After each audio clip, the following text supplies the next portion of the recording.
Everyone, today I'm going to show you how to use one WhatsApp account to phone.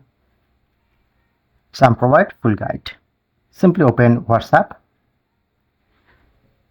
and open WhatsApp. Click on agree and continue. Use a different number.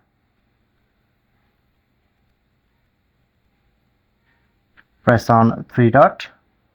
Choose the first option. Then I'm get a QR code. Three dot. Settings. QR code. Press on scan QR code. And you need to just scan this QR code. Continue. Unlock. And again. Just scan 2 times.